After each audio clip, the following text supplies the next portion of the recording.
Tonight on the Paranormal 60 News, we're revealing mysteries that stretch from the depths of our oceans to the surface of Mars and beyond.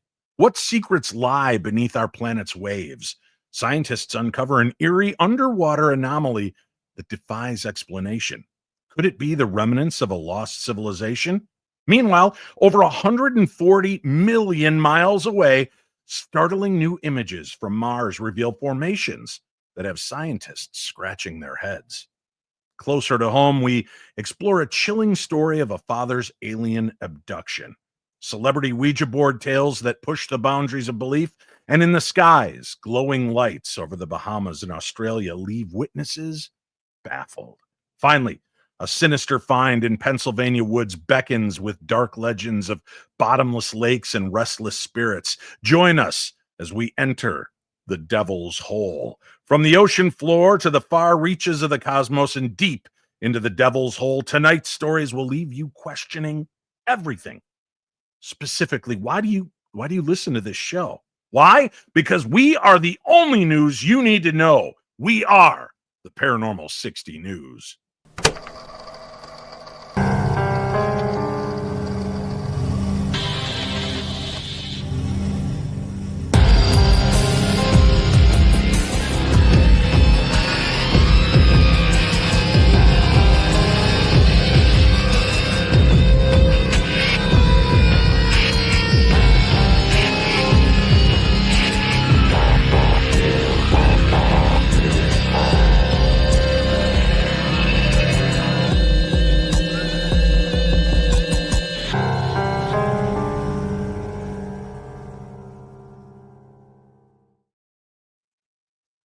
Yeah, that's it.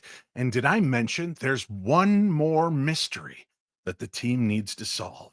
The mystery of the missing team member. That's right. But joining us, ladies and gentlemen, in a rarity, the one, the only, your Chachi is here. Good evening, Chach. What's up, Dave? Good to see you, buddy. Thanks for joining us. A rarity? Am I not here normally? No. Well, and when you are here, there's nothing normal about you. So, it's kind of a strange little dance, but no, you're not here that often because of our conflicting schedules, and it's going to just get worse because I am gone for weeks at a time now. But I'm glad that you're able to make it here for this evening's show, Chachi. Well, you're gone for good reason. What's that? You're gone for good reason because you're going to be filming new content for the new show you and I are going to be on shortly. Yeah, you just wait for the tickets. The airlines, we're sending you that info soon.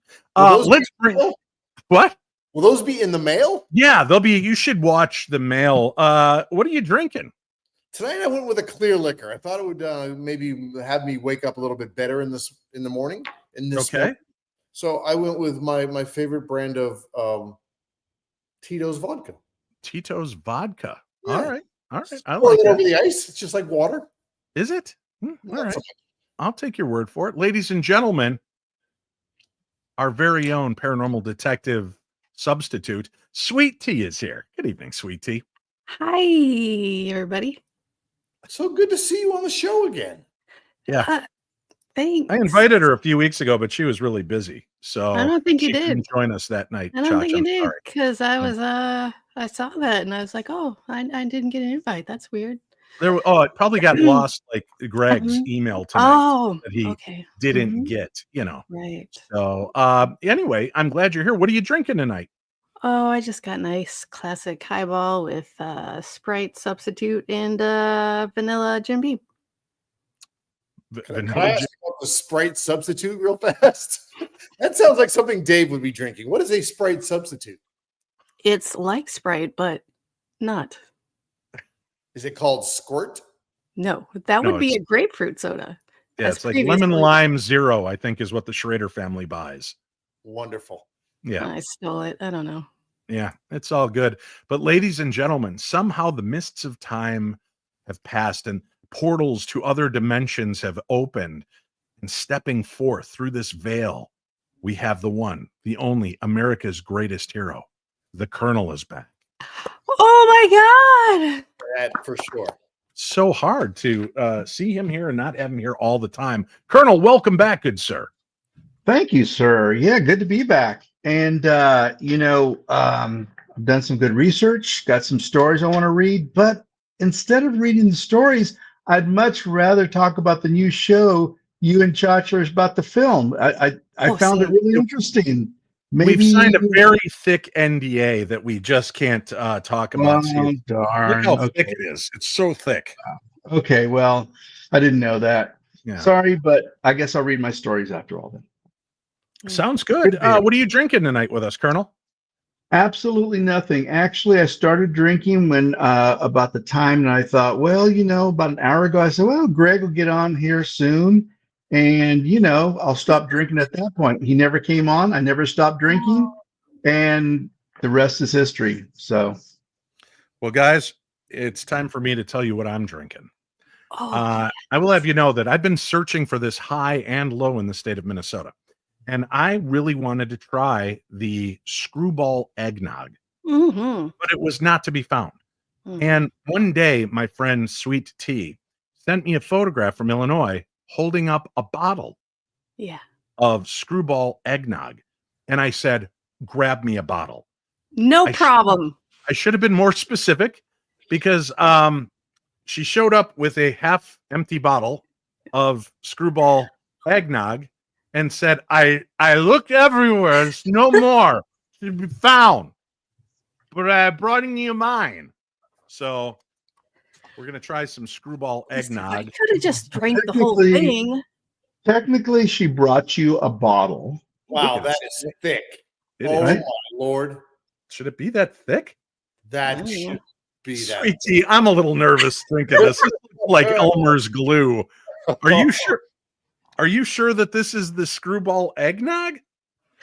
I didn't put anything extra in there. But I also assumed that it was shelf safe, so I did not refrigerate it. Because doesn't that explain the kernels or something there? Yeah. Let's see. Oh, contains milk, eggs, peanuts, and sesame. Does it say you must refrigerate anywhere? Just this. Let's see. Enjoy responsibly, it says, which to me means refrigerate anything with milk in it. No. There's nothing responsible in this whole situation here. According to the Surgeon General, women should not drink alcoholic beverages. Okay. Women in general? Yeah, that's just the rest of the label's ripped, but I'm pretty sure that's where they were going with this. So seriously, how long did you have this sitting out? I'm not going to drink.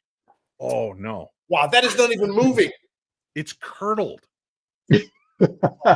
Oh Well, gosh. I've got a collector's bottle. I'll just have to. Did you shake it at all?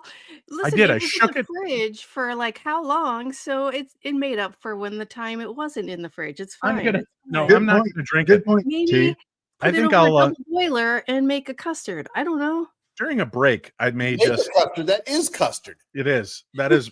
That's like vanilla tapioca style pudding. Throw some whipped cream on it. You're Look set. at this. Look. Oh my god. Well, for those of you listening, I'm sorry you're missing out on the fact that it looked like I just put my finger in Elmer's glue. Okay, And, that's not what I thought you were going to say. Elmer's glue might be thinner. Dave. Yeah, might be. Gross. bet. That is, Hey, you know what? If you are missing out on that flavor, just get some half and half and some screwball, and it's the exact same thing. You're fine. That's it. Is it? And a little bit of Yes, it botulism. really is. Dave, I would don't know you if that's- just for the listeners, Dave? Yes. Would you take just a little sip? No. As a matter of fact, I won't. Look, let's just a little bit on the beard hair there. Just frost the tips of my goatee here. You mean like the way the Colonel drank his Guinness with a raw egg in it? Oh God, remember that? Oh Yeah. no way. Yeah. I wasn't gonna gag on front of everybody. So Yeah. I'm so All right. sorry. Good note. Good note there, Colonel. We appreciate that. I'll tell you what, No before problem. we get into news stories though, I do have something I need to talk about here. Let me see if we talked about Greg. David. That's me. In case you're not familiar, I have a guest joining us, and like a complete rube, I left his banner in my Facebook Messenger. So I'm trying to be stealthy and cool as I am on the other part of my computer right now, trying to go in and re-save that photo so that I can add it here for those of you watching, because I thought we should cover and do something nice. I have no idea what you're talking about, Dave. Yeah, It's me, all I'm technical, lost. It's but best that way. I trust you. It's Yeah, under an it's- NDA. Yeah, it's much better if you Part of just that- trust me. But let me Okay. see. I think I've got it now. I think I've got it saved. Let me grab it. I'll put this up here. Joining us on the Paranormal 60 is a special guest who has something interesting, which is really rare on the show to talk to us about. It is Tim, like Miley Cyrus, he said. That's how I should say his last name. Tim, like Miley Cyrus, is here with us, and he wants to talk to us about his upcoming event, Podograph's Parafest 6, Murray's Legacy, a new chapter. And Tim, welcome to the program. Thanks for being here. Thank you for giving me a little bit of time. I really appreciate it. Yeah, listen, we're all animal fans except for Greg. That's why he's not here tonight. The rest of us love animals, and I love what you're doing with this. So why don't we? I'm going to throw the banner up. Just go ahead, fill everybody and tell everybody what's going on. Podograph's Parafest 6. I mean, goes without saying, it's the 6th one we've done. Raising money for Roscommon County Animal Shelter in Houghton Lake, Michigan. And as you can see, Dustin Perry, your buddy Shane Pittman, going to be there. John Tenney. I mean, there's a lot of folks there that give their time to this cause. Everything goes to the animal shelter, minus fees. I mean, everybody that does an event knows that it costs money to put together an event. But Sure. Been doing Podographs for Pooches now for, quick math in my head. It's going to be 12 years in April, and we've been fortunate enough to raise $130,000 for animal shelters across the country. So, and it all starts with with Murray. He's in the bottom right there. Murray was my rescue pup that I got back in 2006. I was suffering from pretty bad depression, anxiety, and in early 2007, I attempted to take my own life. And Murray was there and saved me from that attempt. So I lived every day for him while he was here. He's no longer here, but I made a promise to him that we would continue, and we would do this all in his memory. And we're very fortunate to be able to do what we do. And now that we're talking, Dave, I got to extend the invitation. At some point, we got to get you out to one of these. And it's just it's a really good time for everybody. It's a paranormal conference one day, but it's different because everybody has the same goal. We're all looking to raise as much money as we can for the animals. That's fantastic. Yeah, and I appreciate that work and what you guys are doing. What can they expect when they come out to the conference? I mean, it's your typical paranormal conference, but it's not typical. I mean, we've got vendor tables, we've got speakers all day. There's a karaoke party at night. Everything is geared towards the animals. I think we got a few animals walking around that day. The shelter may bring a few too. It's just it's for animal lovers. If you don't love animals, you're probably not going to enjoy yourself. But it's a great time. Dustin's been to this thing, I think, every year but one. This is Shane's first appearance in Michigan. Had him out to a few before in Wisconsin. So looking forward to introducing Shane to the big event we run. And folks, if they want to join us, if they want to be a part of everything, it's podographsforpooches.com. And like I said, everything minus costs for the event goes to that animal shelter, and we're very proud to be able to continue the work. Well, that's fantastic, Tim. And for all of you out there watching or listening, I will put a link up on the audio version of today's podcast, and then also, see what I said there? Podcast. And I'll also put it on today's YouTube video as well so that you could find it there. Can people make donations if they can't make it? Tim, is there a way that they can at least donate to the cause? They can go right to podographsforpooches.com. The homepage has a donate button. Whatever is donated between now and the event will go to Roscommon County Animal Shelter. And before the event comes up, it'll be all over the Facebook and social pages. We'll have a donate tab there too for folks that can't make it, that want to be a part of it. So looking forward to raising more money for the animals and continuing to build Murray's legacy.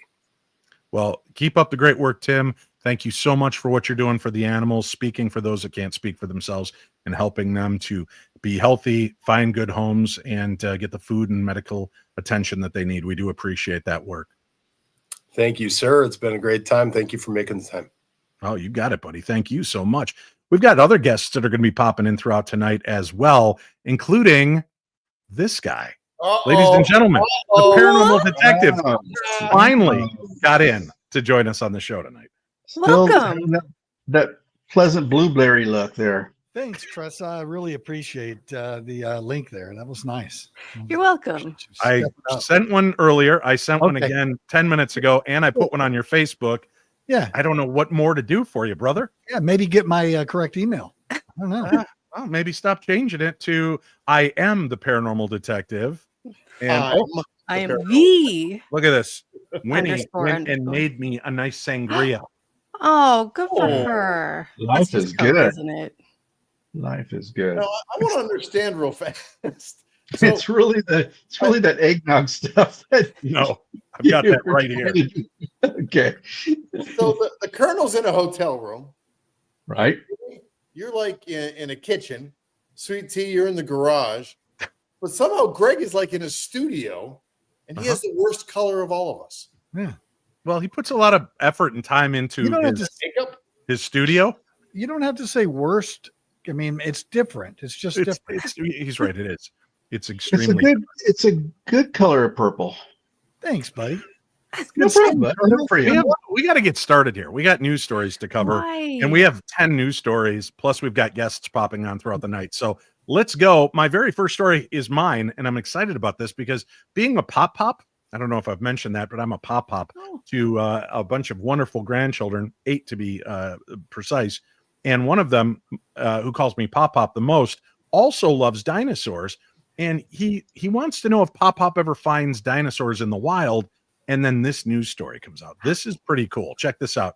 So hidden in the lush jungles of Cambodia, the Ta Prohm Temple is famous for its enchanting mix of ancient ruins and sprawling tree roots.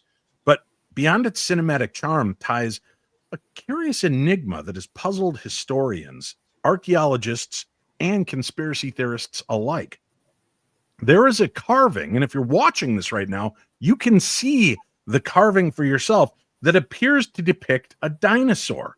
Nestled among the intricate carvings of animals and deities on the temple, one relief catches your eye. It resembles that of a stegosaurus, complete with the rounded body, tail, and what looks like the iconic back plates of prehistoric giants. But here's the twist. Ta Prohm was built in the late 12th century, long before the discovery of dinosaur fossils. So what the heck's going on here? One popular theory suggests that ancient Khmer artisans might have seen dinosaur fossils and used them as inspiration for the carving, which is, I guess, a fun idea, but there's little evidence to actually suggest that the people of the 12th century Cambodia had access to or knowledge of fossils.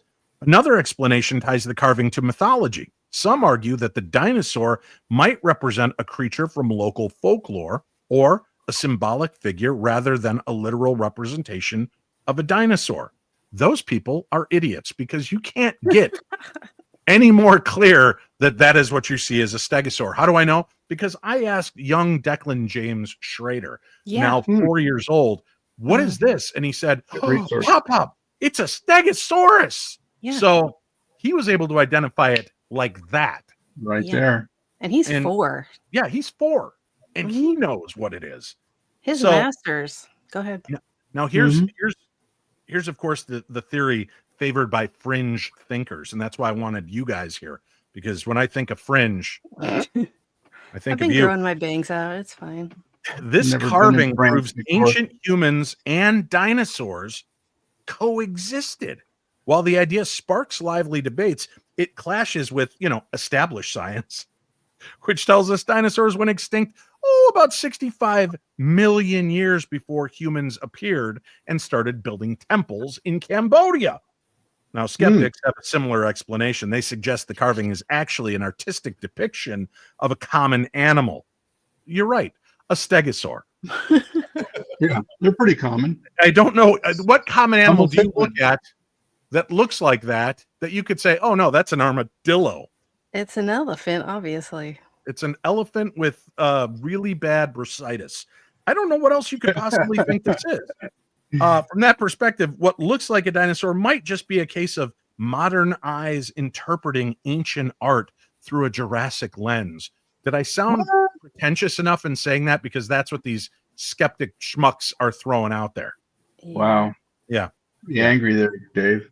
The dinosaur carving may not rewrite history, but it certainly sparks curiosity, inviting us to ponder the mysteries of an ancient civilization and how their art continues to inspire awe and wonder even today. So, is it a prehistoric throwback, a case of artistic misinterpretation, or just a trick of the eye? Whatever the answer, one thing's for sure: the Ta Prohem dinosaur is a reminder of how much of history we really still just do not know. Now, just looking at this, and I'm being open, I'm open-minded, Colonel. You are a colonel in this man's military. You're looking at this. If I said, putting your career on the line, what is this creature? What would you say it is? An armadillo. You are No, I'm not. No, it looks like a dinosaur. Yeah, no doubt. Whatever your grandson had said was the type of dinosaur it was. Yeah. Thanks for paying attention. Sure. And Chachi, what about you? What do you think? Dinosaur? Since you've got me behind the photograph, I can actually see things you guys can't. Oh. Wow. Okay. And if you look very closely, you'll notice that as he is holding his hand out there, the image above it looks very, very white compared to the image above that, which appears to be a little bit darker and grungier. And so what I'm wondering is that, and some folks have said it in the chat, could this be an AI generated image? No, because if you look up the Cambodian temple, you will find it there. It's in many images that predate all of the AI nonsense. That's Well, in that case, Dave, I'm wrong. Yeah, you are. Yeah. So thank you for playing. Greg, you're a detective. You're paranormal. You're a paranormal detective. You've written books and things. I don't know if people know that. Yeah. You wrote a book called Messages from Mothman. What's that? And Diaries of a Paranormalist. Wow. And Roswell, the After Action Report. Those are just three of the many books he's written. Paranormal detective, I need to know. I got to know. Dinosaur, AI, or armadillo with a glandular condition. Well, I can't confirm whether it's AI or not, but it's definitely a dinosaur. Thank you. Oh, thank you. Wow. Yeah. Right off the bat, he no doubt whatsoever. He just threw it out there. He's the oldest one of us, so if he knows dinosaurs, that's the guy that would be. He would be the closest in age to a dinosaur. Exactly. He would know. Yeah, it's science. You guys should look it up. Come on. Sweet Tea, I did. you never get to go second. You always go like 8th or 9th, even when there's only 3 of us. But tonight, you get to take over the second pole position. You're not going to ask my opinion on the dinosaur guy? You already told me that you knew it was a dinosaur because Declan said it was a dinosaur. So are you going to go against Declan, your nephew Declan that loves his Auntie Tressa? Well, okay, go ahead. A job. If you want a job next week, I wouldn't do it. I was just going to say, when they first discovered dinosaur bones, they didn't know what they were. They were like, look at this elephant that's weird. Of course, that's a dinosaur that lived because no one knew what they looked like in fossil form for hundreds of years. And the fossil would have looked different. It would have been rounded and complete. It would have just been bones. Exactly. And plates. Get out of here with your fossil theory, dum-dums. Right. Artists, jerks, scientists. A1. Yeah. Anyway, so mysterious structures on Mars spark debate among scientists. What? Yeah. Mars, our enigmatic neighbor in the solar system, has just delivered another puzzle. New images captured by orbiting spacecraft reveal a series of mysterious structures scattered across the Martian surface, sparking debate and wonder within the scientific community. These formations, marked by their striking symmetry and apparent organization, contrast sharply with the rugged, desolate Martian landscape. Some structures appear to align in grid-like patterns, raising questions about whether their origins are purely natural or something more extraordinary. Scientists are examining the possibility that these features could result from natural geological processes. Period. Ideas include wind erosion, carving out symmetrical formations over millions of years, or volcanic activity, creating structured lava fields. But the intrigue doesn't stop there. A small, growing number of researchers have speculated whether these anomalies might represent evidence of ancient biological activity, or even remnants of intelligent design from a time when Mars could have been more hospitable to life. Adding to the mystery, these structures are located in regions of Mars that were once believed to host liquid water, a key ingredient for life. You guys didn't know that, I bet. Could these formations be relics from a time when the planet was teeming with life, or do they hint at more recent activity? NASA and other space agencies are ramping up efforts to investigate further, using state-of-the-art equipment to analyze the sites for clues about their composition and origins. This discovery couldn't come at a better time as humanity prepares for future missions to Mars, including eventual human exploration. These findings could play a pivotal role in understanding the planet's past and assessing its potential for sustaining life in the future. The mystery also stirs a deeper question.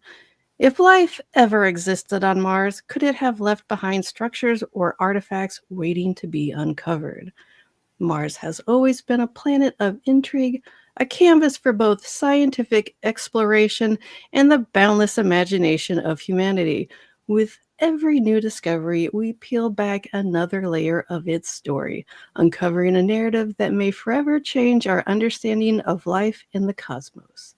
Wow. As new developments emerge, we'll bring you the latest updates on the discoveries. Back to you, Dave. During your talk, you missed some great comments. I wanted to. Yeah, I'm sure I did. I'm sure they were great. I'm sure they were really, really good. Oh yeah, look at Dustin Perry is in our chat room. He says, "I want Sweet Tea to read me the menu at Denny's. Love that voice. Period." Done and done. And when you hit the point where you said period, Mandy Hatch says, "I wonder where that sentence ended." Thank you. Or if it was going to end. Yep. You're welcome. Let's see. Bonsai Warrior screamed out drink, and Alonzo said, yeah, let's booze Bonds, because they could see this was getting worse. Shane Pittman joins in and says, yeah, words is hard. And Jesse popped on to say, Sweet Tea reading skills decline in 3, 2, 1. And there you have it. So it's a nice little... As far as how long that story was. Oh my God. Wow. I couldn't decide between story and article, so I got confused in my brain. Stop. Listen, I did a great job. Yeah, so exactly. Think about what you just said. It was wrong. You're amazing. I bet the debate club loved you. Listen, I was good. I was really good at that too. Like the Fright Folklorist. Maybe this is your first show, Fright Folklorist. Listen, the Fright Folklorist. On the show, we do a little thing called drink when one of us messes up words, which is awesome. And unfortunately, Sweet Tea brought me a cup of Elmer's Blue that I won't drink. Winnie, however, did bring me a tumbler full of rum and Coke, so that's a much better twist for me. I thought it was a sangria. Were you lying before? Yeah, I was lying before because I thought sangria sounded fancier. Yeah, sangria. In the winter, that's weird.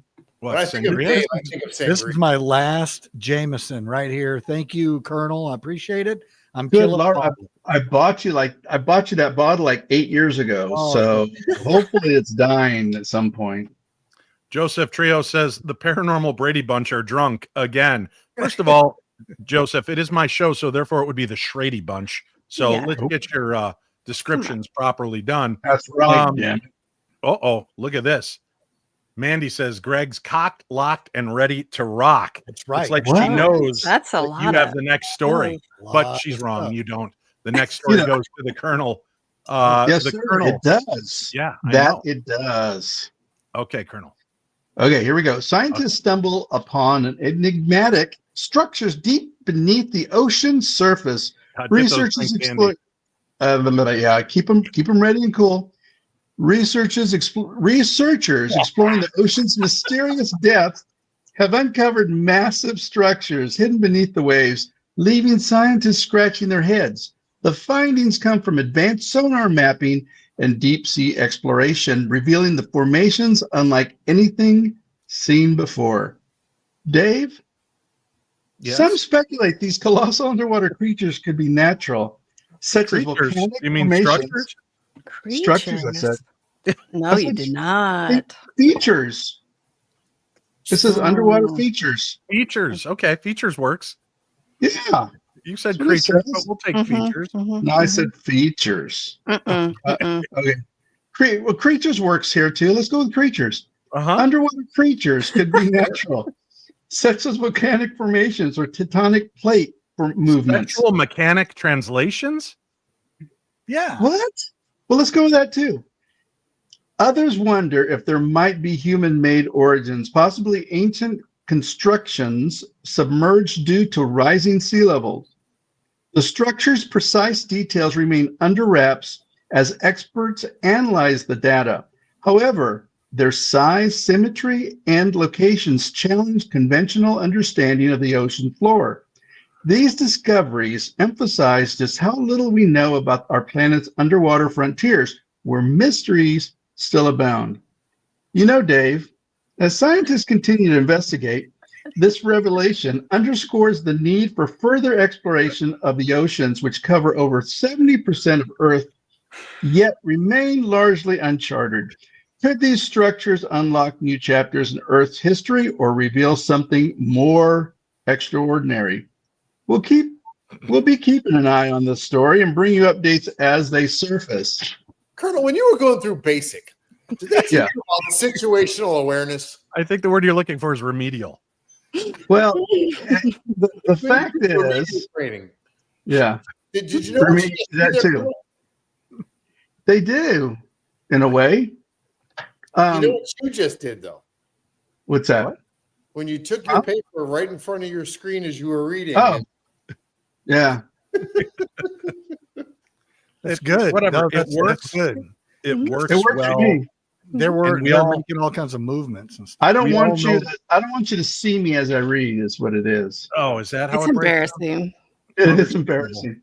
Kind of like dressing. You don't want to dress in front of people. Right. You're correct. I don't. I don't at all. Let's just go with that.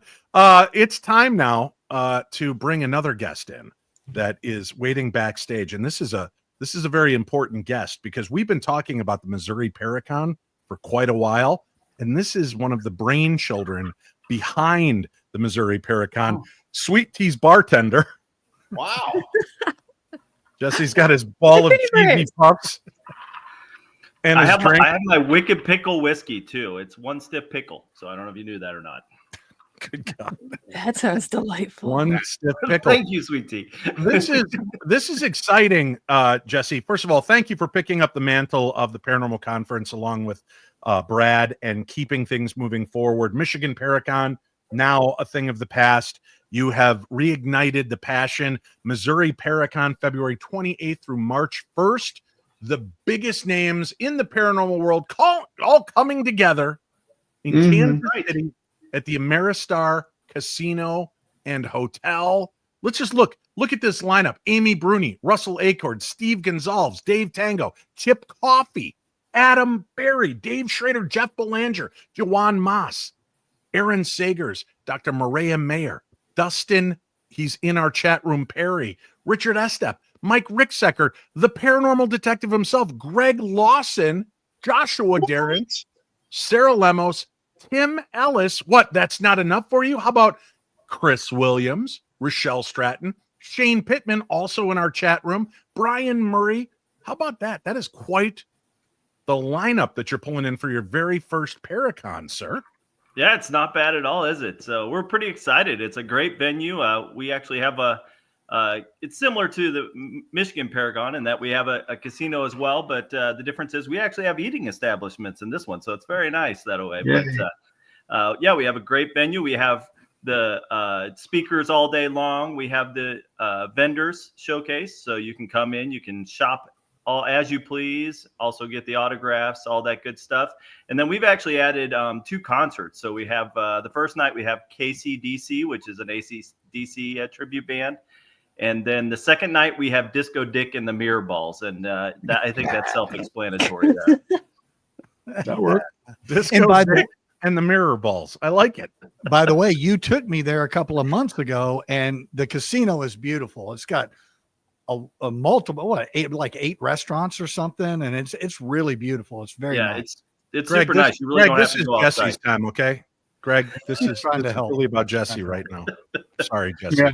No worries. It's not your fault. Guy shows up late and just thinks he can horn in on the guests. It's unbelievable. Exactly. No, it is. It's an amazing casino. Greg was telling me about. He's very excited about getting out there, and people can gamble. They can have fun. They can see the sites, talk to the paranormal investigators of their choice, hang out. There's going to be a lot of fun. I'm guessing there's going to be some partying at night when you're not seeing KCDC or Disco Dick. No, Yeah, I mean that's something that a lot of people don't realize that haven't been to Michigan Paracon. But when the festivities end, some of the festivities just get started, right? We just head to the bar and hang out, and that's some of the best times because you get to hang out and buy drinks for Dave and drop roofies in Greg Lawson's drink. It's fantastic. I do every year. Mm-hmm. Got stretch marks from it.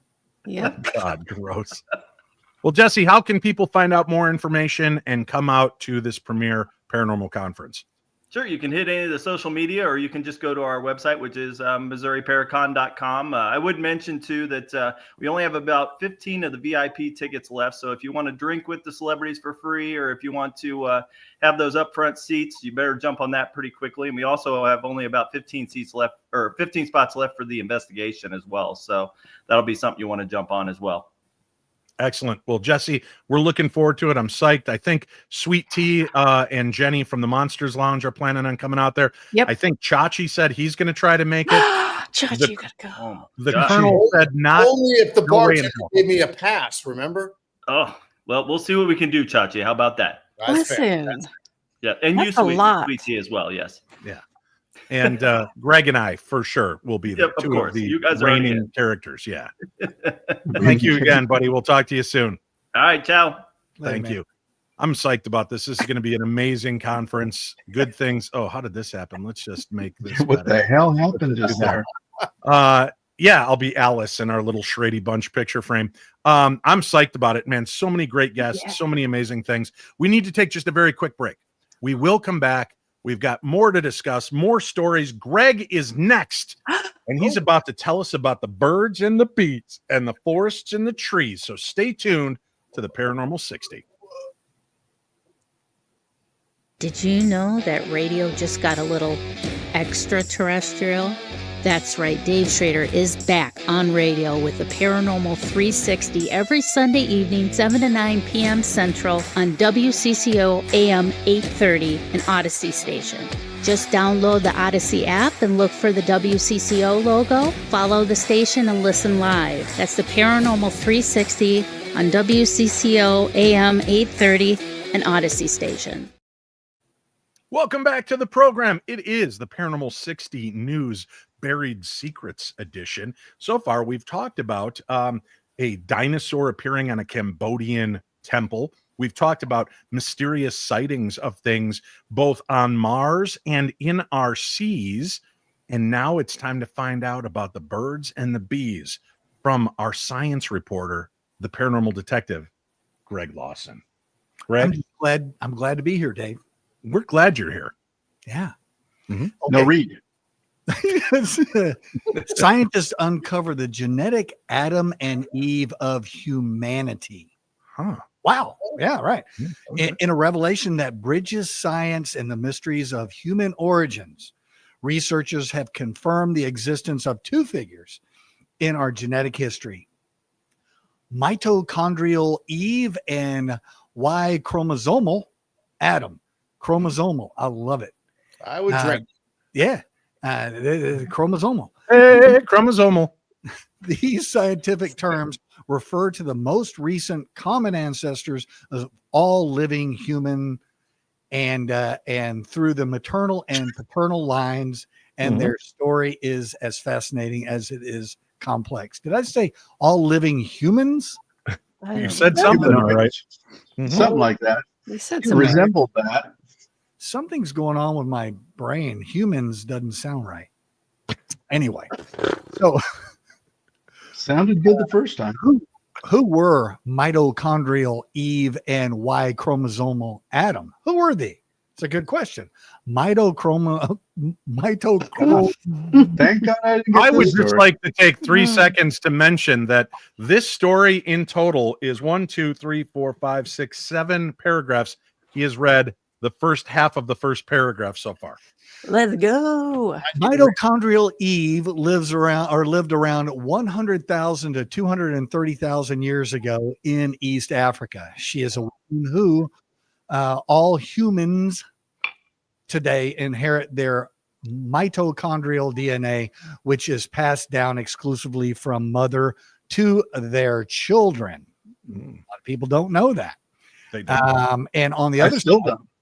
on the other side, Y chromosomal Adam, on the other hand, lived roughly 200,000 to 300,000 years ago, also in Africa, and is the man whose Y chromosome has been passed down through all living males. But here's where it gets intriguing. Eve and Adam don't know each other, nor were they the only humans alive at the time.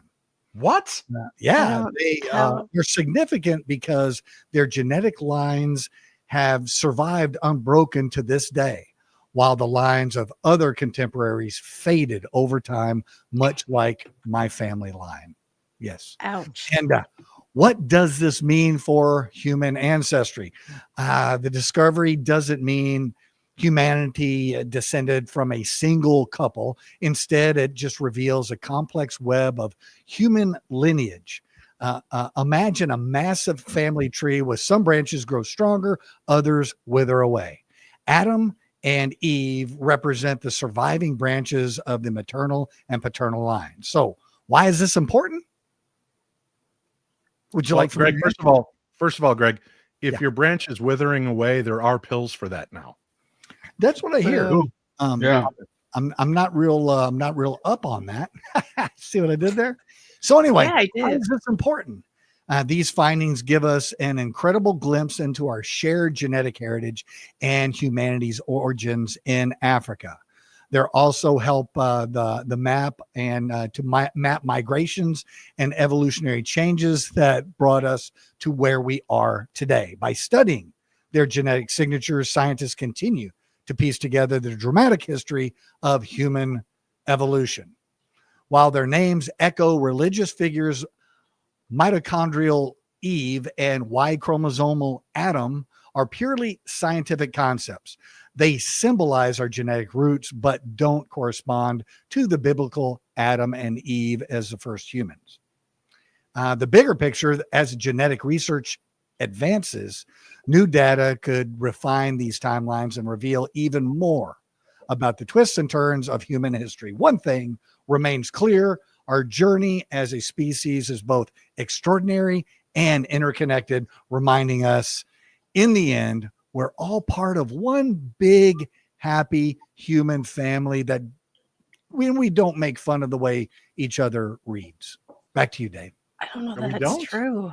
I Hey, think you that know, we do that a lot. That was a lot. You know, Greg, I forgot the very first part of that story. Do you mind reading it again?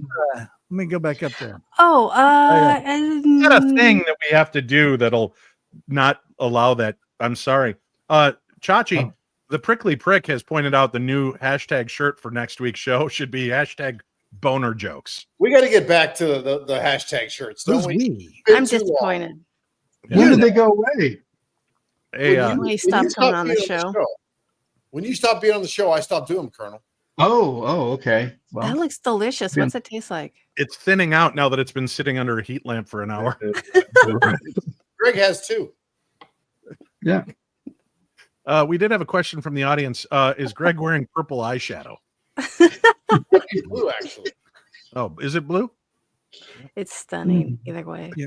What is it? Thank you. PJ Thompson says Chachi has a bad taste in his mouth or trying to stay awake. It's a combination. 6 of one, half a dozen of the others. I got you. All right, let's do this. We do have a guest who's going to join us soon, but I think we should let Chachi have his first story before we take that break.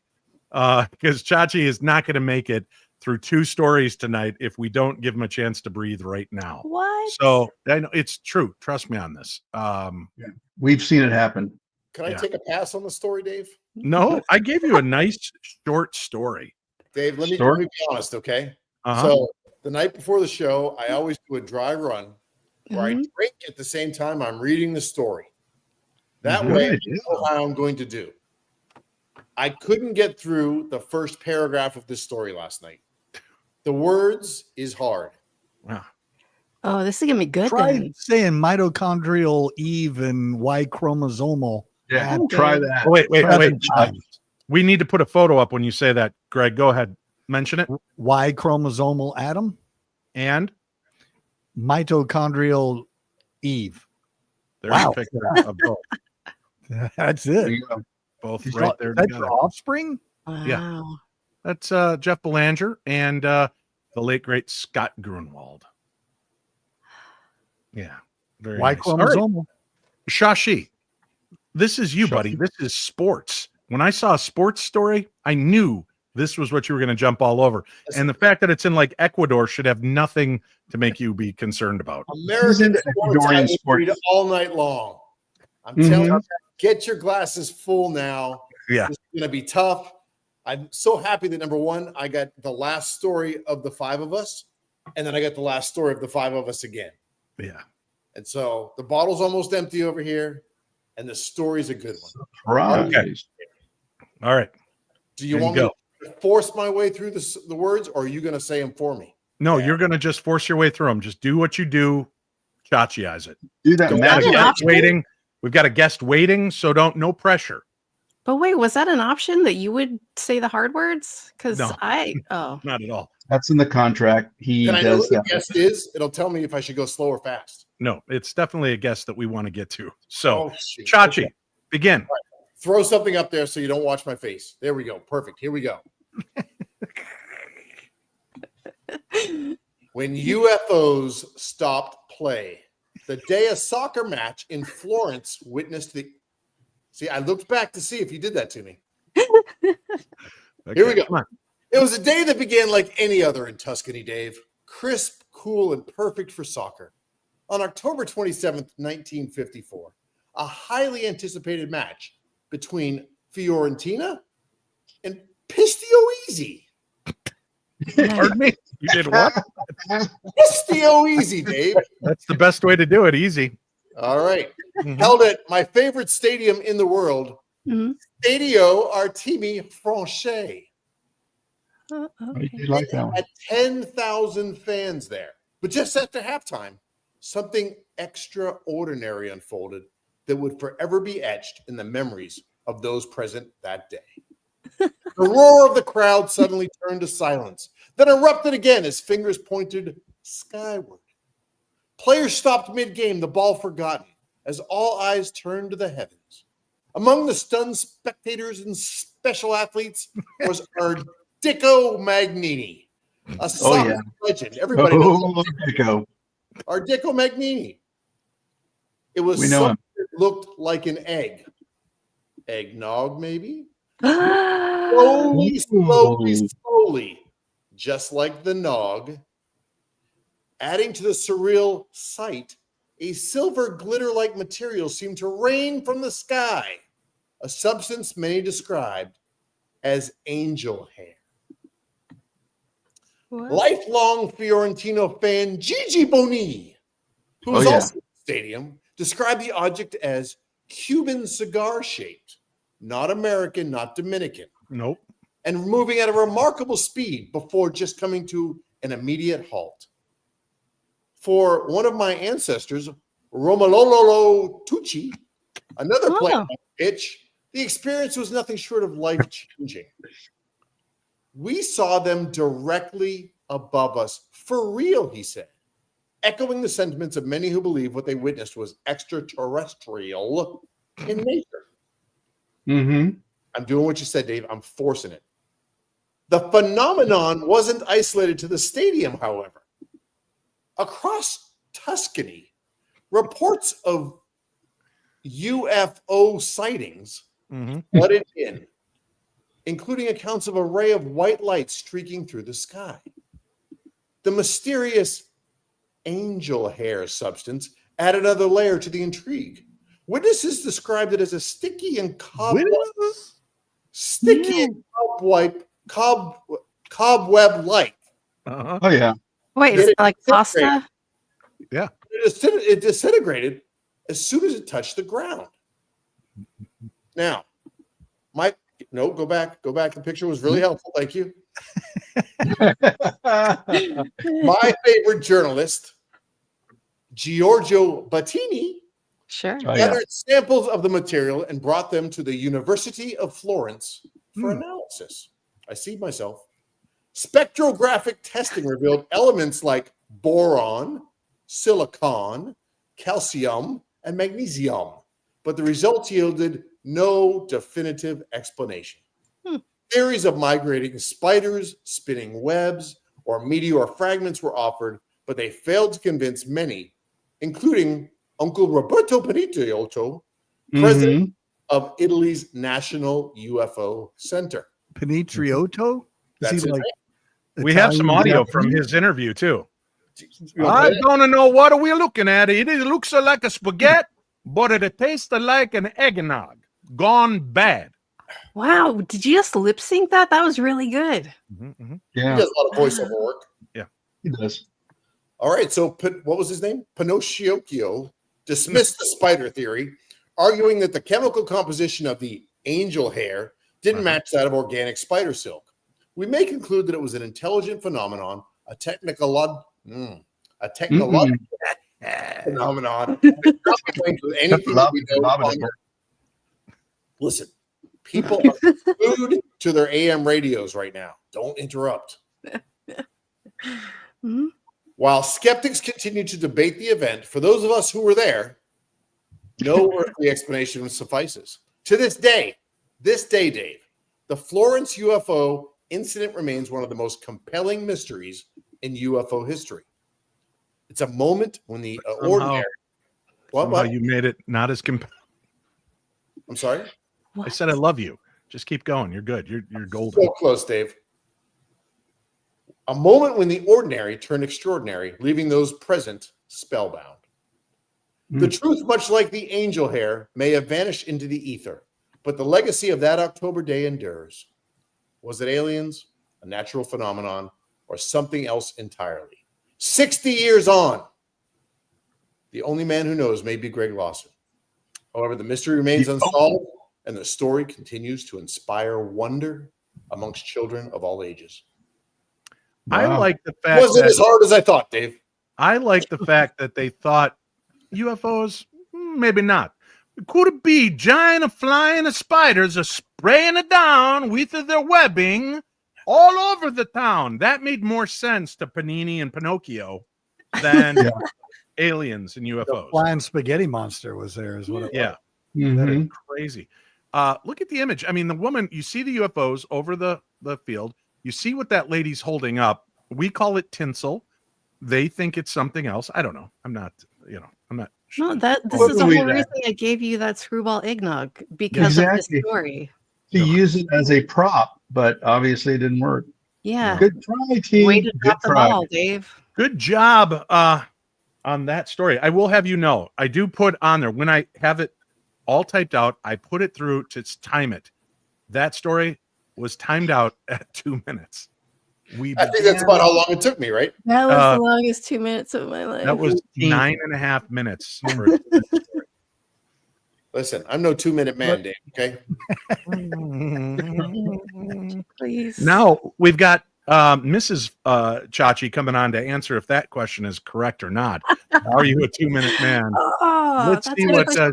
Man, Dave. Oh, she had to leave already. Sorry, couldn't make it happen. Hey guys, gals, there's a part of the show we haven't done in a long time, and it is buy the book, buy the book, buy the book.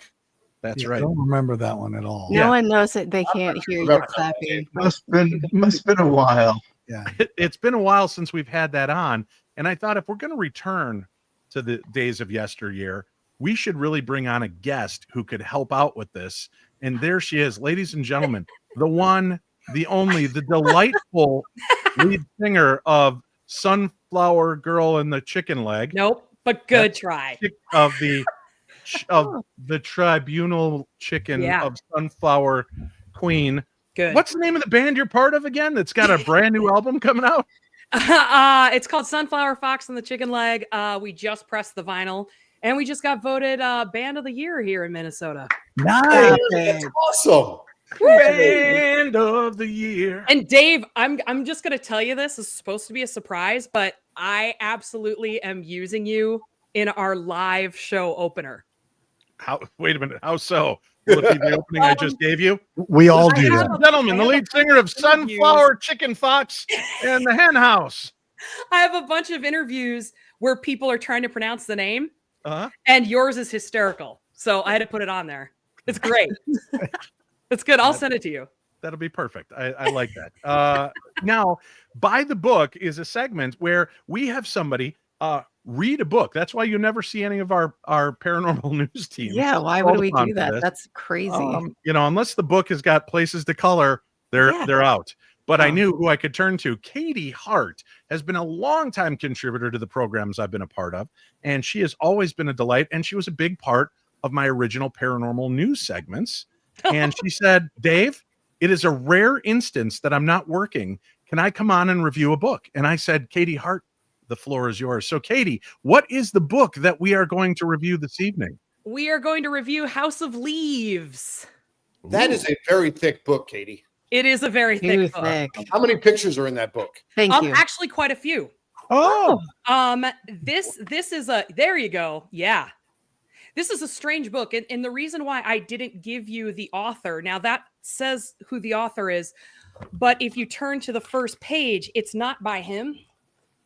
It's by these two guys, Zampano and Johnny Truant. And that is part of the book. So I started reading. I just want to give you a background. I started reading in order to get off my phone and stop doom scrolling. Mm-hmm. And this is just one of the 5 books I've read in a month. I'm on book number 6 now. Wow. So House of Leaves is kind of this multi-layered novel that centers around the Navidson family who move into this house that kind of defies physics. It's a lot like the TARDIS from Doctor Who, where it's bigger on the outside than the inside, where it has big, long hallways. There's all sorts of spooky caverns and things that happen. And then all of a sudden there starts to be noises and things within the house. And most of the books that I read are tend to be supernatural or horror. But the thing is that book isn't just about the Navidson record. It is being told by 4 different perspectives. And it has pages like this, where there's only a handful of words, because you are actually a part of the story as you're trying to figure out what happened to Johnny Truant and Zampano, who are the people that actually wrote around the story. So there's the story, the Navidson record. Then there's all of the other people adding their perspective to this. What's even crazier is that there are entire appendixes.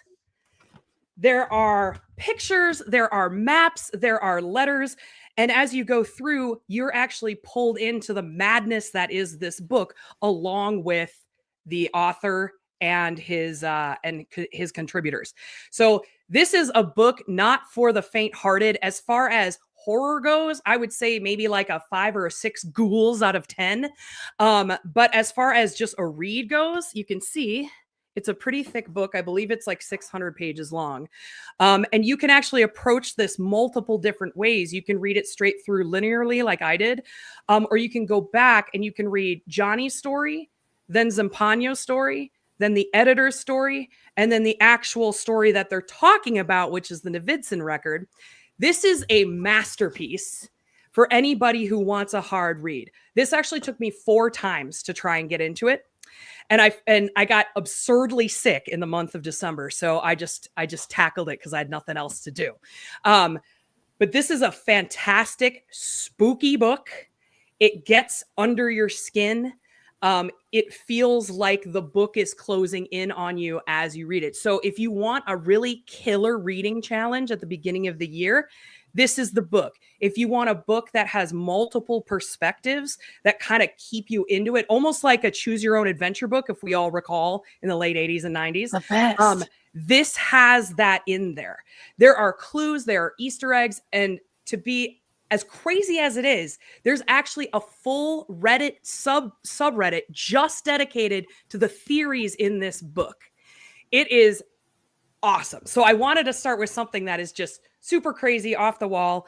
And yeah, I on a scale of 0 to 10 ghouls, 10 being the whole Harry Potter series, I will give this an 8.5 out of 10 ghouls. Wow. It's a toughie, but it's great. It's a Did you see when you opened the page up and said some pages are like this and it was blank with only like 8 words? Chachi was like, "Oh, I might read that." And then you're like, then you flip through other pages and he was out. But that does sound amazing. Yes. I mean, a lot of times you have to flip the book upside down in order to read it. Sometimes you have to press the pages together in order to read the code. It is, if you want a more interactive book, this is it. It's so cool. I've never read anything like it in my life. I'm about to start another one called S by J.J. Abrams, which is similar because the book itself is part of the mystery of House of Leaves, as well as the book S, which I will eventually get to. Well, I love that. You'll have to come back and review S when it's when you're done with that one. That does sound like a really cool book. See, I'm an audiobook guy, so obviously this book would not work for me audio wise. Yeah, it does seem like one of those when I'm traveling. Maybe it'd be a great book to carry with me on a plane. Yes, this is actually like, there is no possible way to make this an audiobook. There's so many footnotes. There is entire pages where it's just footnotes, where you have to go back and find the footnotes within another page that brings you to the appendix, which brings you back. So it's very interactive. So if you're looking for something like, say you're just on a beach for a while and you just want something to do, this is a really cool one. And it's big and thick enough that you can hold it over yourself so that the sun can't get to you. Yeah, it can also be used as a hat. Or a brooch or a pterodactyl. That's right. I can't say too much, Dave. I am under an NDA, but I'm in negotiations to actually do the audiobook reading myself. I'm going to record 10 pages after every Paranormal 60 news show. I love it. What you don't know is Greg is reading the other 10 pages. That's how this is going to blend together. So many voices that are incapable of reading. It's going to be. I'm spelling Grammy or Emmy or ergot of some sort. Yeah. I don't know. That's what you're I smelling. think ergot is a mold, but whatever. EGOT is what I you're want to looking send you for there. something. Give Dave your address. I want to send you something. Oh, I will. Please. Thank you. I think you have it, don't you, Dave? Do you? I don't know. First of all, Greg, please stop flirting with the book reviewer. And she doesn't need pictures of you on the beach. I got something. I don't care where you're holding the book. Katie, I love you so much. And honestly, amazing musician, artist, one of the best voices I've ever heard live and recorded. And tell them again, the name of the band is Sunflower Fox and the Chicken Leg. That's correct. And the album is called? It's self-titled, and we are starting to release our newest album. We actually just released a cover, Mississippi Queen by Mountain, on Spotify, and all streaming. And our next album will start releasing on February 14th as a Valentine's Day treat. Yay! Nice. Fantastic. Well, we're looking forward to that. Thank you so much, Katie. I love you. Be safe, and we'll look forward to seeing you again back on the show in the future with whatever else you've got to share with us. Very cool. And sunfoxband.com is the URL. Wow, very nice. Look Greg at you. You're prepared. You are prepared. He always is, though. Really, when is he not? Okay. David's music When? is going to be all over it. Yeah. Last 2 weeks ago, Marty, he was not prepared when I had to call his wife to wake him up 2 minutes before showtime. That was a point he was not prepared. He was preparing himself energy-wise. So when he woke up, he would be nice and rested. Oh, there's that story. Possibly. We need to take one more quick break. We'll be right back right after this.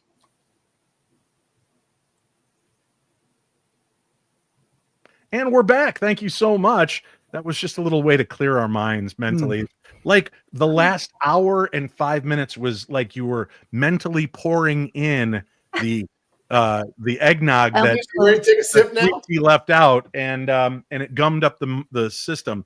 So now we're ready to get back into it, and we've got a lot of great stories to share. So let's do this. Here we go. Our very first story, and this one, I think, Greg, you might like this one. Check it out. Picture this. Your dad isn't just any dad. He's Patrick McGuire, a name that became infamous in the 1970s for his extraordinary claims of alien abduction. His stories land him on TV, in newspapers, and at the center of the UFO community. To the world, he was a trailblazer or a cautionary tale. But to his son, David Rydell, he was just dad. David spent much of his life skeptical of his father's stories, brushing them off as wild imaginings. But now, decades later, he's questioning everything he thought he knew. Could Patrick McGuire have been telling the truth all along? In the late 1970s, Patrick McGuire became a household name among UFO enthusiasts and skeptics alike. His claims, nothing short of incredible. He detailed encounters with alien beings who abducted him from his home, conducted strange experiments on him, and implanted mysterious objects into his body. He described the beings as tall, humanoid figures with large, piercing eyes and advanced technology. McGuire claimed that they communicated messages about Earth's future, warnings he believed humanity needed to hear. His detailed and consistent accounts attracted national attention, landing him on talk shows, in documentaries, and making him a polarizing figure. To the believers, he was a brave whistleblower, sharing a universal truth. To the skeptics, he was just a man spinning tall tales. But for David Rydell, being the son of Patrick McGuire wasn't easy. Imagine trying to navigate childhood while your dad's alien abduction stories were making the headlines on TV, radio, and in print. At school, kids would tease him about his dad's claims. They'd say things like, "Did your dad meet E.T. again?" David recalls while Patrick stood firm on his convictions, his son struggled with embarrassment and skepticism. David avoided discussing his father's experiences, often dismissing them as exaggerated or perhaps even fabricated. Now, as David grew older, he started to notice things that didn't add up to a simple explanation of fantasy. His father's stories never changed, not the smallest detail. Patrick had scars on his body and unexplained objects embedded under his skin, verified by doctors who couldn't identify their origin. Then came the cultural shift. In recent years, governments worldwide, including the US, have declassified files on UFOs and UAPs. Suddenly, the idea of otherworldly visitors wasn't so far-fetched for David. These revelations forced him to reevaluate his father's claims. Could it be that Patrick McGuire wasn't just a dreamer or a storyteller, but a man telling the truth about an extraordinary experience? Patrick McGuire's tale is part of a larger conversation about how we approach the unexplained. Once dismissed as fringe figure, his experiencers and others like his are now being revisited with a more serious consideration. David's journey from skeptic to open-minded observer mirrors a broader cultural shift that we're seeing around the world. As the world grapples with the mysteries of the universe, figures like Patrick McGuire, who were once ridiculed, are gaining newfound respect. So, what would you do if your parent told you that they'd been abducted by aliens? David Rydell spent years laughing off his father's claims, but now he's not so sure.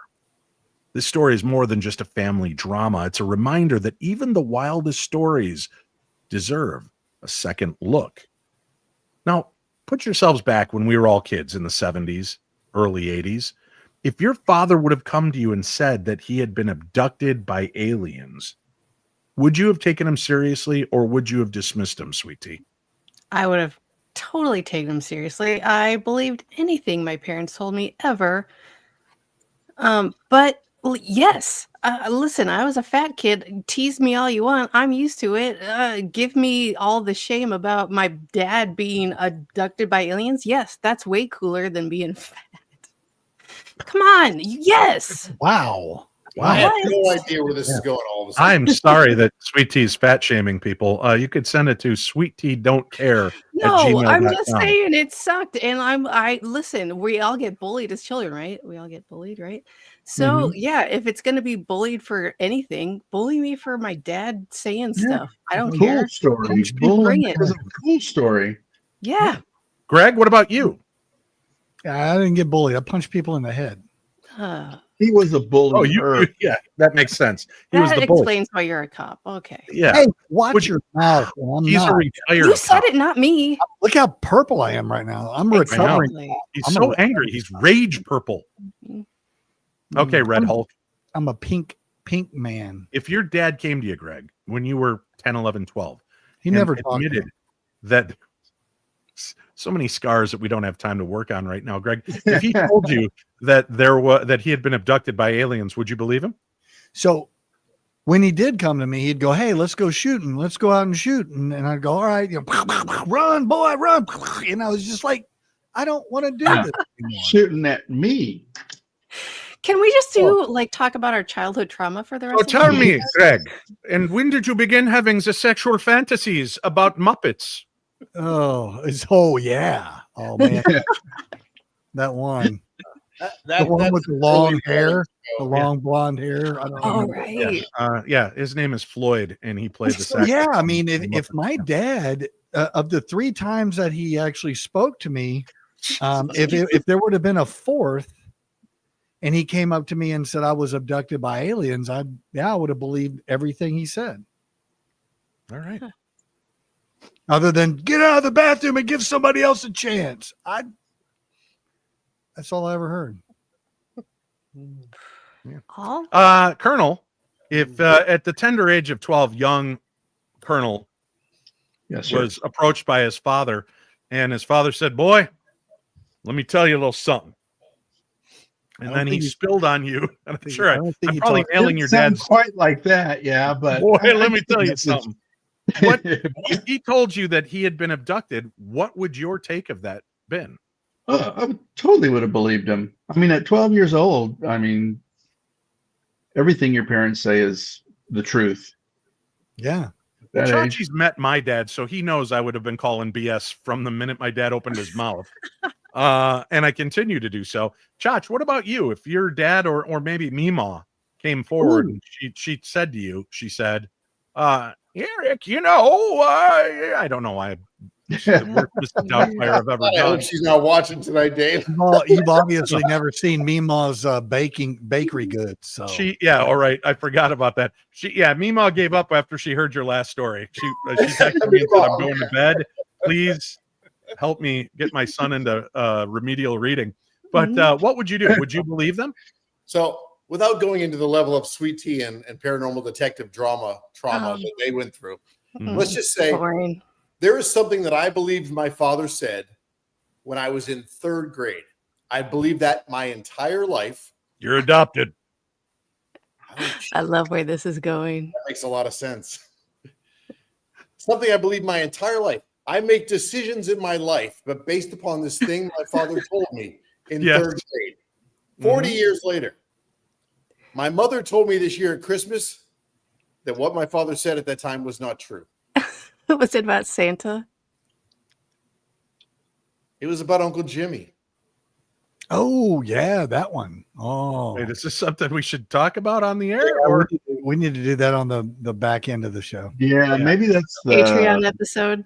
So to answer your question very directly, yes, he's your father. You believe what they Right. told you back in Right. those days. I think it might be different now, but back Yeah. when we were kids, Yeah. absolutely. yeah. we actually, your dad is right here in the chat room with us right now. Daddy And Steve? he said, "Boy, you keep pulling on that damn thing, you'll go blind." Is that Yeah, what why he do said? you yourself quickly, prick? And you believed him? It's like the And That's true. Jesse says, "Man, I got so much cheese ball powder on my fingers right." Is that some sort of euphemism? I think so. I Yes. could be wrong. That's what we call it Sweetie, now. let's try to get this back on track, Wow. and let's jump into the next story, which is Oh. yours. Yeah. Oh, I forgot about reading things. Yes, When's the next drink break? right now. It's coming right now. The whole She's last about to hour read. and Buckle up. 15 minutes. And it's not even a Denny's menu, so Dustin Perry's going to be Yes. very I disappointed. think he logged off as soon as he heard that. Yeah. He'll go blind if he keeps doing that. In the past week, you guys, there have been notable reports of unidentified flying objects exhibiting unusual behaviors. Bahamas encounter. A sun Surgeon. Your throat. A Surjet flight crew observed glowing orbs performing erratic maneuvers at approximately 45,000 feet over the Bahamas. These objects changed colors and displayed flight patterns beyond conventional aircraft capabilities. The encounter lasted about 45 minutes, and the crew captured photos and videos of the phenomena. Queensland sightings. Gracie Johnson, residing near Ipswich, Queensland, Australia, reported frequent sightings of 3 bright orbs near her property since late November. She described these lights as surreal and too bright to be drones, noting their purposeful patterns and proximity to the horizon. Despite their unusual appearance, she emphasized they didn't provoke fear, but rather a mesmerizing and enlightening experience. Back to you, Dave. Wow, That mesmerizing was just again. a short story. Why didn't I get that story? I should've know, known it's so that short. I story. love it. I let the voters have their say, the listeners, and they said, just give her the shortest story you got. Wow. Thanks, guys. This is a part of the show that I always look forward to because I know I can count on my friends to come through for me. And we always have this happen where, again, I task one of my friends, usually one of the cast and crew here, to go see an old movie that has maybe slipped past. And look, he's getting excited. Guess what, folks? It's time for... It's time now for Upon Further Review. And this week, from the year 1962, the movie Zots, as reviewed by Greg Lawson. Greg, what did you think of the movie Zots? You know, the thing I really liked about Zots was Professor Jonathan Jones. He was played by Tom Poston. It was you give it an ancient coin that provided him with new abilities. And it was a fascinating story about new abilities and Tom and him being a professor, and it was amazing. I related to it. You have given him far too many chances, Dad. Good Lord. This is my Dave, favorite. You guys said- shut up. This is my favorite. Keep going, Greg. Yeah. So when Jonathan tries to explain his powers, a few people believe him and some of them don't. And, you know, it's that constant back and forth of, worse. Did you watch the movie? Greg, I asked you 2 weeks ago. Watch this movie for this show. I don't remember that you talking to me about that. Oh God, no. My mom had dementia and I'm 50 or no, I'm 60 now or something like that. Dave, so I'm off the show for like 8 months, right? Right. We're having the same discussion 8 months later. And I'm like, Nothing what has the changed. hell? Nothing's changed. Nothing. I have to say something though. What? You're broken. Everybody looks great. Marty, you look great, but it Thanks, sir. looks like Marty is looking down into the toilet and you're in the toilet and we're all looking up at him. It's What does that make Marty, us? put your arm, Marty, lean forward and put your arm up like this and just Open your mouth. Oh, there it is. Oh, There it is, man. I just wanted to point that out. But anyway, Jonathan. Okay, Greg. That's good. Thanks. Well done. I like it. good movie. How many Phantoms out of stars? 5.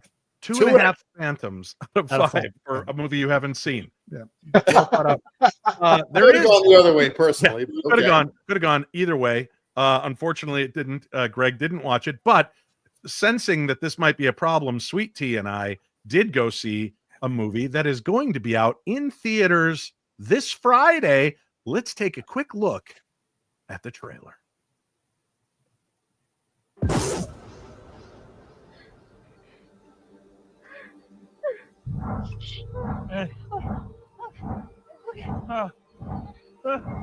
Ginger? Ginger, are you okay? Look at me. Look at me. Charlotte, are you hurt? Are you hurt? Are you okay? Hey, we gotta get out of this thing. Hey, no. Don't move. Climb up through the window right there. You can do it. You'll be okay. You okay?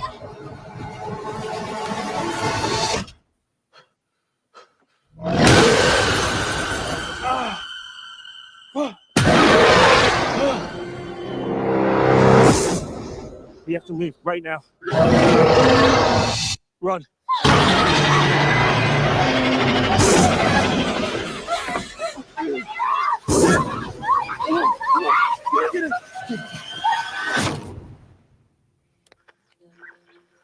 Hello? Can anyone hear me? Hello? We were in an accident. Daddy, are we gonna die? No, it's my job to protect you. And we were attacked. I think my husband was infected. Mike.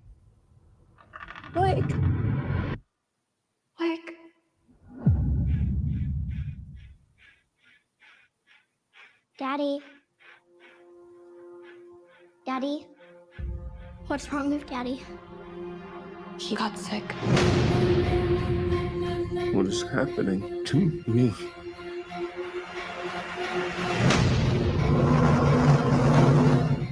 Can you understand me?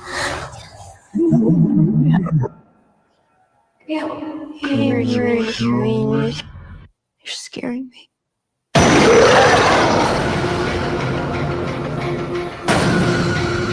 Back off!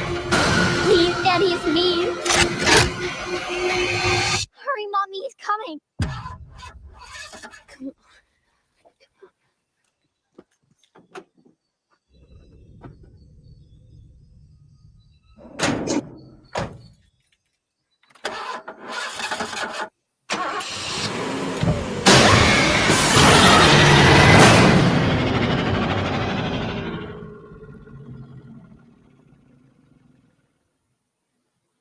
Lee Winnell, the director of the reboot reimagining of The Invisible Man, is working with Blumhouse Films again to bring you The Wolfman. Actually, I think it's just called Wolfman, and it is out in theaters right now, as of this Friday, I should say.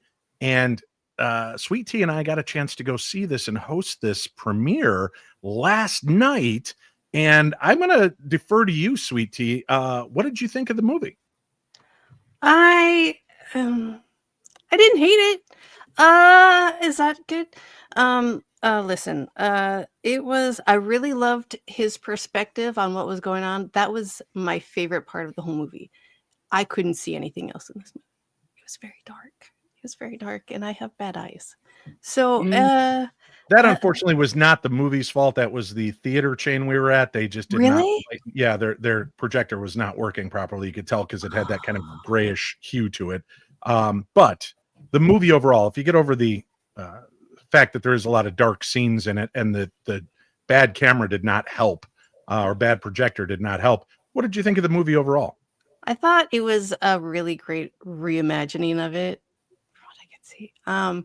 But I really loved his perspective. It was a really fun way to show what he was going through, because I was like, I don't know if I'm going insane or if this is what he's thinking at the point.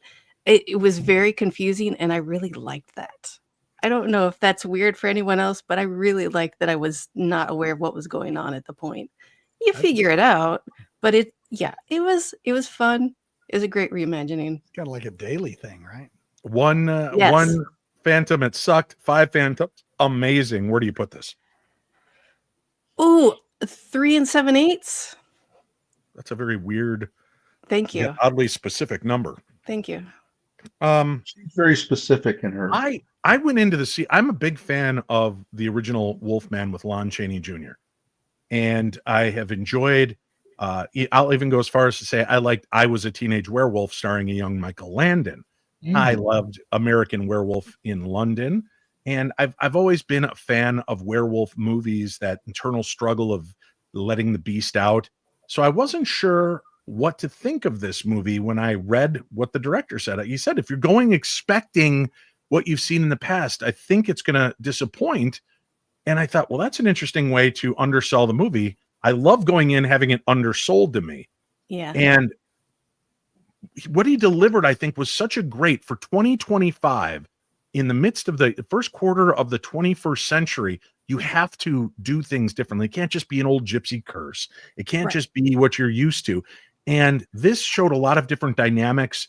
I thought the special effects were great. It was very practical. There wasn't a lot of CGI, at least not to my eyes. There were a few scenes that you could tell were a little altered, but they were so well done.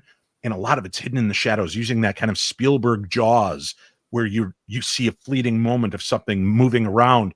And there are some great elements where, like, in the dark, the Wolfman is kind of stalking his prey, and you see the prey in the dark, and they're trying to see, and they can't see this guy's like feet away from them. And then they kind of twist the camera angle around, and now you're seeing through his eyes, and everything's got this kind of animal, like this, like almost kind of like the Predator, the way the Predator sees things. But it was a completely new way to do it. I've never seen it like that. It was really neat. Yeah, exactly. And, the eye shine on the humans. It almost made the humans look more terrifying than the absolutely creature. And then, you've always questioned when you look at your dog and you're telling, Blue, don't do that, Blue. We know pretty much what Blue's hearing is treat, drive. Those are the only two words that Blue's paying attention to. And in this movie, when the humans are talking to him, he's hearing it all wonky and visualizing it in a different way. It's so wonderfully done and understated and underplayed through most of the movie. I loved it. I would go as high as 4 Phantoms on this movie. Wow. I think well worth watching, seeing on the big screen. Hopefully they'll just lighten it up a little bit for you, because the theater we saw it at did not do this movie justice. But I am excited to go out and see it again. And that is my review of Wolfman, which again is out in theaters this Friday. And you see the Wolfman over his shoulder. You'll never get to see it look like that in the movie, which lit slow breakdown and transition man into monster, and it's really well done. Lynn and I saw it, and I could have done a review on that. You did not. You didn't see it, Greg. It's not out till Friday, but I'm sure you could have given the review just by reading the synopsis of the movie, like normally. But well done, well done. Dave, did you host a viewing of Nosferatu as well? I did. How was that compared to this? 2 totally different kind of vibes, both beautifully done and crafted and filmed. Like I said, I thought Nosferatu could have been maybe shortened by about 15 minutes, but then saying that, I don't know where I would have pulled that 15 minutes out of the movie. It's gothic, it's gorgeous, it's well shot, well acted. They found a way to make Nosferatu scary again to me. And William Skarsgård's voice as Nosferatu is so chilling and creepy. I agree. Oh, it just really adds to the entire effect. So that was another one. I'll easily go about 4 Phantoms, maybe even 4.5, for it being just a brilliantly done flick. So I'm glad to see that they're re-examining these monsters and bringing them back out. And I'm excited to see what Blumhouse does now with Frankenstein, the Mummy, whatever new tale they want to tell. All right, final question, Dave. Any sort of physical relationship between the Wolfman and the Missus? Yes, he was married to her, and he was the father of their son, or of their daughter. So that's about it. That was before he became the Wolfman. You're going to have to watch the movie. I'm not going to give away spoilers. It wasn't like Nosferatu where they were doing it all the time. Yeah. It's fine. Yeah. We only have 3 stories left, so God in heaven, please just let's get through them. Martin, you have a chance to read a story again, buddy. So this is all you. I'm not going to do that to you again. Pushy ghost makes its presence known. In a recent revelation, actor Sean Williamson, an English daytime soap opera actor, shared a chilling encounter with the supernatural in his Isle of Sheppey residence. Williamson recounted being pushed down the stairs by an unseen force, resulting in injuries. This incident was preceded by other unexplained occurrences, such as objects mysteriously falling off walls and unsettling noises echoing through the house. I thought that picture was of Chachi right there. I was like, what's going on, Chachi? You okay? Further investigation by the team from Celebrity Help, My House is Haunted, identified a strong paranormal presence on the stairwell. Williamson also mentioned that builders working on his home reported seeing a woman in the window despite the family being away at the time. The haunting spirit, identified as George, was reportedly linked to a tragic event in the early 1900s involving the murder of his wife. Williamson expressed relief that the paranormal activity has been addressed, ensuring the spirit no longer causes harm. Celebrity Help, My House is Haunted is set to premiere on Discovery Plus on January the 23rd. Dave. That's amazing. That's a good one. That's it. That's his last story for probably 2025 because I don't know when we'll get him back on the show. I'll be back maybe next year. I don't know. We'll see. Maybe. Yeah. Greg. Hey, buddy. Your final story. It's time for it, buddy. You get it. Wow. Well, let's go to the future, to the stars. 2 unforgettable Ouija board encounters. We haven't talked about Ouija board for a while. I know. Yeah, I like Ouija boards. So go at it. And there we go. All right. So the world of the paranormal never fails to surprise us. 2 recent encounters, accounts of Ouija board experiences are making waves. And whether you're a believer or a skeptic, these stories will make you think twice before picking up that spirit board. First, actress Anna Camp. You know, her role in Pitch Perfect. Everybody's seen that, right? Right, Sure. Chachi? Can you do a quick review of that movie for us, Greg? Yeah. Pitch Perfect. Bunch of people get together, they sing a cappella. I really enjoyed it. Yeah. So she shared a spine-tingling story during a recent interview. While discussing supernatural phenomena, supernatural phenomena, Camp revealed that a Ouija board session left her questioning the boundaries of time and reality. She claims the board connected herself with someone claiming to be her future self. That's right. Future Anna sending a message across time and space. I like that. Yeah. Camp decided the experience Camp described the experience as unnervingly detailed, with her future self providing eerily accurate insights about her career and her personal life. Could it be that it's a psychological trick, a subconscious manifestation, or did Anna Camp truly reach across the veil of time to chat with herself? It's the kind of story that sends shivers down someone's spine and sparks late night debates on the Paranormal 60 News channel about mysteries of the universe. Weird. But the Ouija board wasn't done making headlines. No, Spiritual advisor Ari Lyons recently claimed to have used a board to connect with late actor Paul Walker, famous for his role in the Fast and Furious franchise. And I know Chachi really enjoys that. I do. Lyons, who specialized in helping people communicate with the departed, said that Walker's spirit came through with messages of peace and encouragement.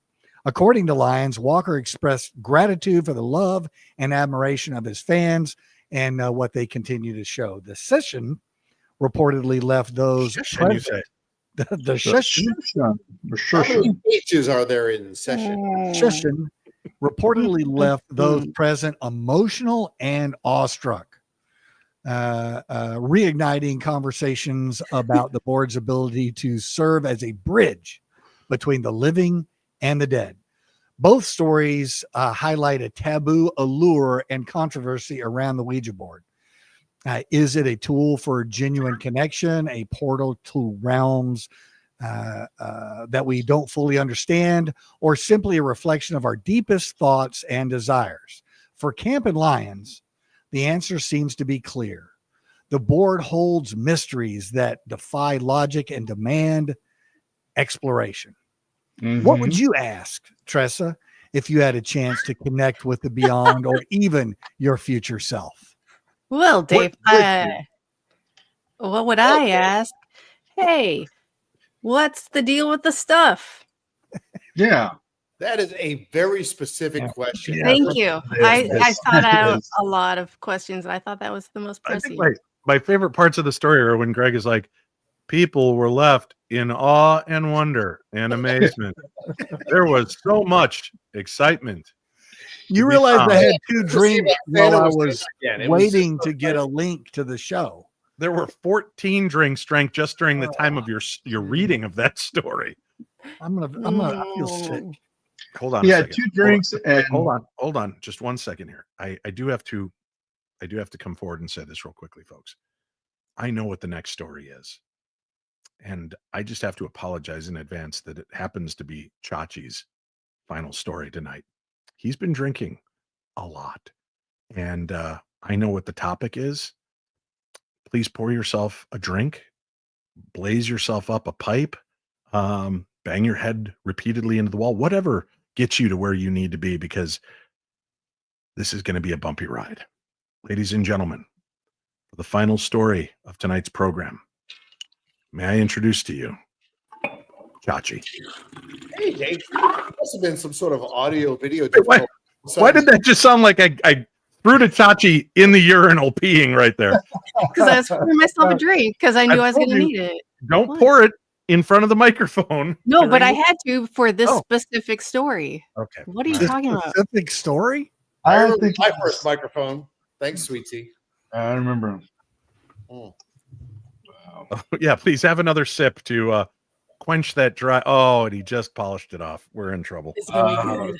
I can't wait. Buckle your seat. According to the notes I have here, this is a 2.5-minute story. Oh, so it's going to See be you like on 5. Friday. All right, listen. I want somebody to put their little iPhone timer on. I'm going to beat 2.5 minutes. Oh, yeah. Oh, we are very well aware of that. Yeah. And go. Exploring Pennsylvania's mysterious Devil's Hole. Deep in the shadowy woods of Pennsylvania State Game Lands number 221, near the small town of Cresco, lies a site that feels like it's been plucked straight from the pages of a gothic horror novel. Locals call it the Devil's Hole Ruins, and for darn good reason. This crumbling structure is shrouded in dark legends, mysterious history, and an atmosphere thick with eerie intrigue. The ruins themselves are an enigma. Stone walls standing against time, 2 massive double fireplaces that suggest a once cozy interior, and remnants of what might have been wood or coal furnaces. Nature's reclaimed much of this site. Reclaimed? What? It reclaimed it? Give me that time back. Give me that time back. Yes. Go. Sir? Come on. Nature's reclaimed much of this site, with vines sticking up the walls and moss softening the sharp edges of its decay. It's the kind of place that begs you, Dave, to ask, what the heck happened here? But answers are hard to come by, which only fuels the lore. The stories surrounding Devil's Hole are unsettling, as they are fascinating. One legend speaks of a bottomless lake that once existed nearby, a cursed body of water said to drag swimmers straight to H-E double occupancy. Wow. They say the lake mysteriously disappeared after a catastrophic flood in 1955. But the whispers of its sinister past linger. Did it ever exist at all? Or was it just another layer of myth that's for you to decide? I'm just going to take a silence there because I'm ahead of the game. Visiting Devil Hole isn't for the faint of heart. Reaching it requires navigating winding dirt roads that feel like they lead nowhere, followed by a hike through dense, silent woods. As you approach the ruins, the forest seems to close in around you, the air growing heavier, quieter. You might find yourself glancing over your shoulder more often than you'd like, wondering if it's just the wind or something watching you from the trees. Mm-hmm. What Devil's Hole was originally intended to be, an inn, a retreat, or something more mundane, has been lost to time. but the ruins remain a haunting monument to Pennsylvania's wilder, darker side. Pennsylvania. It's a place where cursed history blurs into legend, where you can't quite shake the feeling the past isn't entirely gone. For those brave enough to explore it, Devil's Hole offers more than just a hike. It's an encounter with the unknown, a chance to walk the fine line between reality and supernatural. Just remember, Dave, the woods have a way of keeping their secrets, and you might leave with more questions than answers. But isn't that half the fun, Dave? It's what? It's a good job, man. That was a good job. Yeah. I like that one of the listeners, and now I can't find the comment, said, just because you read fast doesn't mean we still can't hear the slurring words. And this is how bad it was, Chachi. Somebody said, oh, God, we're going to have to rely on Tressa to tell us what the sentences were that he just said. Did I beat the 2.5 minutes? Yeah, you did. I say you did. Yeah. Yeah. Oh, my God. Yeah, I don't. I can't even. Wait, Yeah. I am exhausted. I just want to tell you. You should be exhausting. Yeah, it made all of us tired listening to that. Yeah. Doing a DWI test. It's like, look, officer, I can read this. Watch. Line Dog World Headquarters said, I think I dropped my shot glass in the Devil's Hole. What happens in the Devil's Hole stays in the Devil's Hole, according to Tabitha. And it's great to have everybody back together. That seems to be the big, juxt of it all. So I agree. I want to thank you all for being a part of tonight's show. Colonel, I know you're busy. As a matter of fact, he told me at the beginning of this, man, I hope this isn't one of those long shows.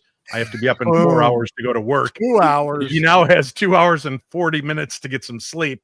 Yeah. But Colonel, from the bottom of our American bleeding hearts, we love you. And we're so thankful that you're here with us tonight, buddy. Thanks for doing it. Thank you. I appreciate that. Thanks, very man. much.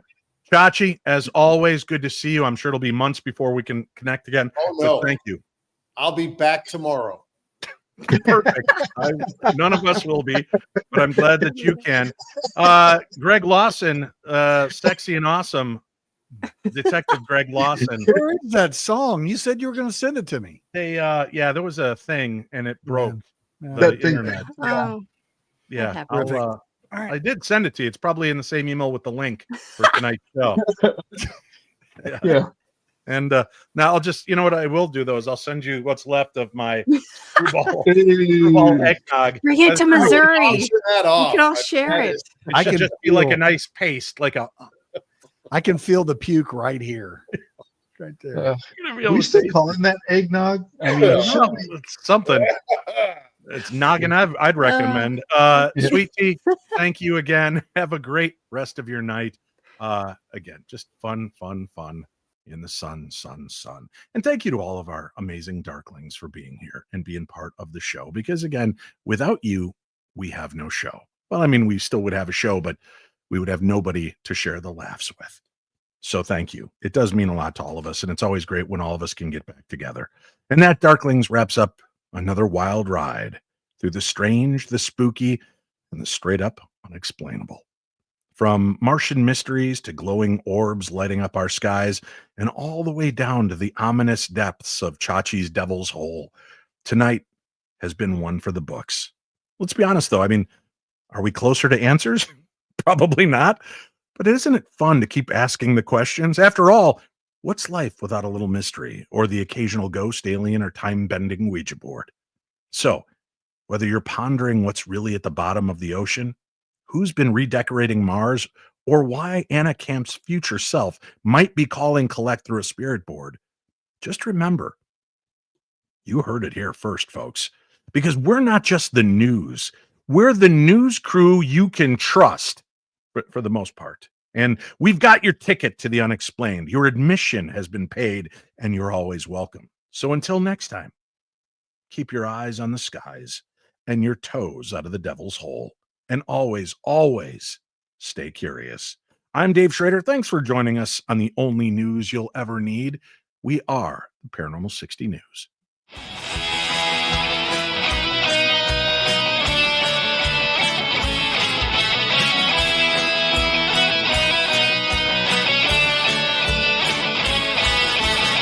It's Wednesday night and I'm alone. The Paranormal 60's on. It's just for Paranormal paranormal freaks like me, with poltergeist and ghosts and blues and UAVs. You miss a word, you do a shot. It starts to snowball and we laugh a lot. It's just like drinking with your TV friends. I'll be passed out before tonight's show ends. Dreaming the aliens are taking me away.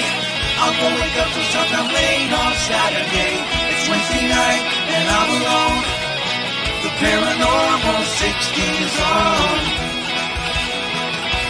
Schrader's on. Schrader's on. Schrader's on. Sweet tea, Chachi and the Colonel and the Paranormal Detective. All these traders copy and they all will be corrected. He's got protective bracelets and some crazy magic tricks. Even Scully cannot save him from the voice of Stevie Nicks. Schrader's on. Schrader's on.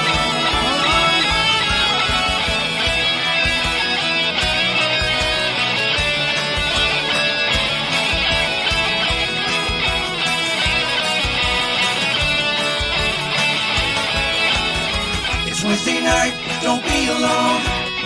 The Paranormal 60's on. Now one day Dave might even put me on a show. There's a ghost in my mom's basement, man, I live down there, I know. It's Wednesday night, don't be alone. The Paranormal 60's on. Schrader's on. Words is hard.